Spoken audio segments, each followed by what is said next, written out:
좋은 선생님은 어떤 선생님일까 생각해 보면 참 못난 학생들조차도 이제 좀 깨달을 수 있도록, 정신 차릴 수 있도록 많은 기회를 부여하는 선생님이 좋은 선생님이 아니었나, 이런 생각을 해봅니다.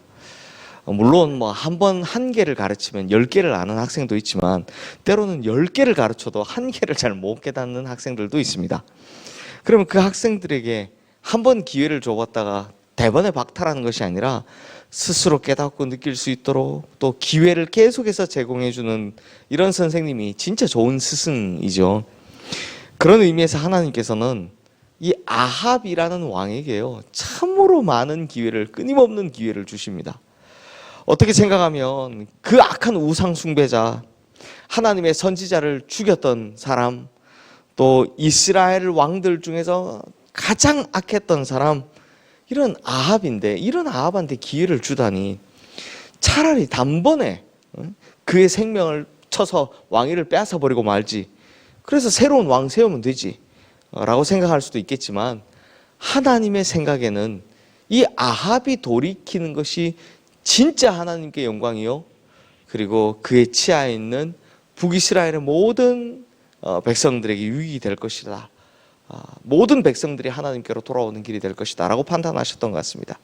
그래서 계속해서 기회를 주셨는데, 오늘이 그에게 마지막 기회를 주시는 장면입니다. 이 아합이 받은 마지막 기회는 적군이었던 아람 왕 벤하닷을 통해서 찾아옵니다. 사실 북이스라엘에게는요, 가장 골치 아픈 강대국이 하나 있었습니다. 바로 국경을 맞이하고 있는 아람이었습니다. 이게 항상 주변에 있는 나라들이 힘들게 하죠. 국경을 마주하는 나라가 힘들게 하잖아요. 근데 국경을 마주하는 나라 중에 힘이 센 나라가 있으면 이게 늘 골치가 아픈 겁니다. 실제로 이 아람 왕 벤하닷은요, 심심하면 와서 괴롭힙니다. 툭 하면 와서 건드리고 가는 겁니다.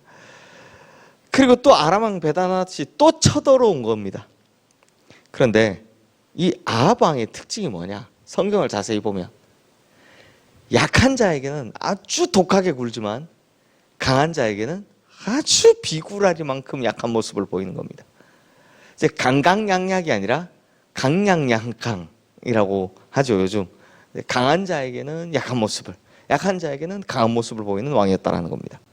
그래서 4절 말씀을 보면 아람 왕 벤하닷이 이것저것 막 요구하니까 다 내어줄 요랑으로 뭐라 하냐? 내 것은 다 왕의 것입니다. 원하는 대로 다 가져가십시오 라고 이야기하는 겁니다. 그랬더니 이 아람 왕 벤하닷이 요구하는 수준이 보통이 아닙니다. 너의 은금, 아내들, 자녀들 다 넘겨라, 이렇게 이야기를 하는 겁니다. 그러자 이 모습을 참 안타깝게 보셨던 하나님께서 선지자 한 사람을 보내줍니다. 그리고 이렇게 말을 하죠. 13절 말씀인데요, 우리 13절 말씀 함께 읽겠습니다.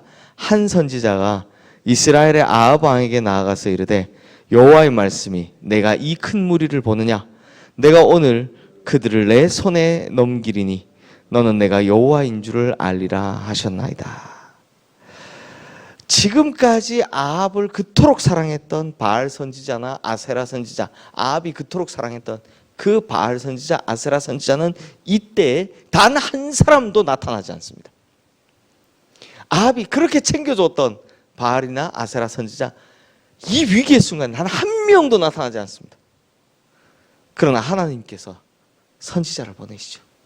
하나님의 선지자가 와서 싸우라고, 아람을 너의 손에 붙여주겠다고 힘을 주고 격려해 주시는 겁니다.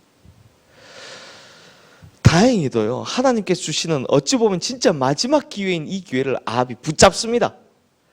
그래서 이 선지자의 말을 믿고 하나님을 믿고 전쟁을 치릅니다. 결과는 당연히 아합의 승리예요. 아합의 승리였습니다. 그런데요, 이 원래 악한 사람들은 한 번 졌다고 끝냅니까? 안 그렇죠. 아합 왕 벤하닷이 졌다고 포기하겠습니까? 한 번 졌다고 또 올라오려고 하는 겁니다. 그래서 하나님의 사람이 다시 경고해 줍니다. 22절 말씀도 우리 함께 읽겠습니다. 그 선지자가 이스라엘 왕에게 나와 이르되, 왕은 가서 힘을 기르고 왕께서 행할 일을 알고 준비하소서. 해가 바뀌면 아람 왕이 왕을 치러 오리이다 하니라. 예언해 준 겁니다. 절대로 저기서 끝나지 않을 겁니다. 해가 바뀌면, 즉 이제 아마 이때가 겨울이 지나면이라는 뜻이겠죠. 전쟁을 칠 만한 때가 오면 또 올라올 겁니다. 준비하십시오. 진짜로 그 다음 해가 돼서 아마 이게 겨울이 지나고 봄이 왔을 때 다시 쳐들어옵니다. 그런데 역시나 준비한 아합에게 이 아람 왕 베나닷의 군대가 완전히 패퇴하게 됩니다. 거의 전멸을 합니다. 성도님들, 이게 얼마나 특이한 일이냐면 약소국이 강대국을 상대로 2번 연속 이기는 건 이거 거의 불가능합니다. 그러므로 진짜 하나님께서 돕지 않으셨으면 불가능한 일이었다라는 겁니다. 그러면 아합이 이제 좀 변해야 되지 않겠습니까? 진짜 하나님이 어떤 분인지 누구신지 확실히 본인이 경험했잖아요. 그렇지 않습니까? 그런데 여기서 아합이 깨달아야 하는 것이 자신이 잘해서 이기는 것이 아니라 하나님의 도우심으로 이겼다는 것과, 그러므로 말씀하신 대로, 하나님께서 말씀하신 대로 나머지 잔당들을 끝까지 쫓아가서 베나닷을 죽여야 하는 건데, 그런데요 34절 말씀에서 보듯이 베나닷이 모든 성읍 다 돌려줄게요. 우리 수도인 다메섹에 당신을 위한 거리를 만들어 줄게요. 이렇게 감언이설을 하자 이 아합이요 베나닷과 조약을 맺고 그냥 놔줘 버립니다. 결국 이 열왕기상 20장 하나님께서 마지막으로 주신 기회를 놓치는 아합의 모습이 나오는 겁니다. 열왕기상은요 아합의 죽음으로 끝이 납니다. 그래서 열왕기상 22장에서 끝이 나는데 아합으로 이제 마무리가 되는데, 오늘 본문이 이제 마지막 주신 기회를 놓친 장면이 되는 겁니다. 그래서 그 결과가 뭡니까? 오늘 우리가 방금 읽었던 본문, 한 선지자가 아합 왕에게 와서 이렇게 하나님의 말씀을 전하는 겁니다.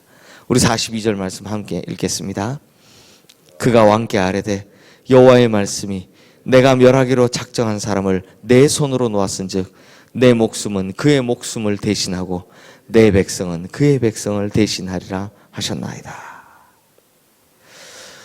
하나님 명령을 안 지켰더니 그의 목숨을 대신해서 내가 너의 목숨을 가져가겠다. 그래서 마지막 43절 말씀해 보면요 이렇게 대승을 거둔 2번이나 이겼잖아요. 그리고 완전히 조약도 맺었잖아요. 대승을 거둔 아합이 기뻐하는 것이 아니라 근심하고 답답해했다라고 합니다. 사랑하는 성도님들, 그러므로 이 말씀을 보면서 우리가 오늘 이 열왕기상 20장 말씀을 보면서 우리가 뭘 깨달아야 하느냐?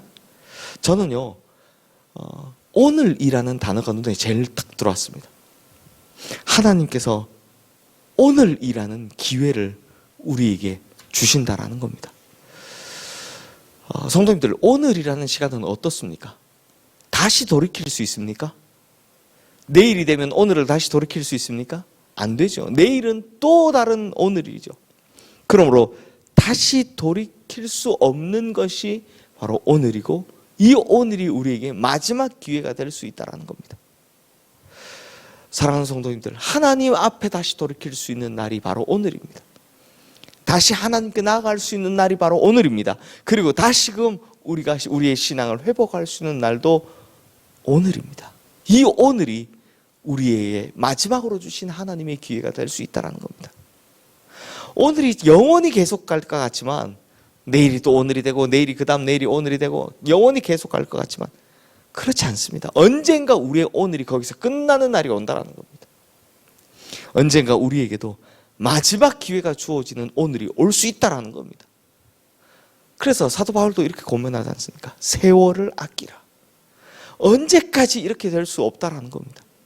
그러므로 마지막까지 기회를 놓쳐서 아합처럼 이제는 어떻게 할 수 없어서 근심하고 답답해하는 것이 아니라 당장 오늘, 이 오늘이 하나님께서 내게 주신 마지막 기회다 라고 생각하시면서 오늘부터 하나님께 다시 돌아가고 하나님께 다시 나아가서 하나님 명령을 지키는 우리 모든 성도님들 되시기를 주님의 이름으로 축원합니다. 오늘이 마지막 기회일 수 있다.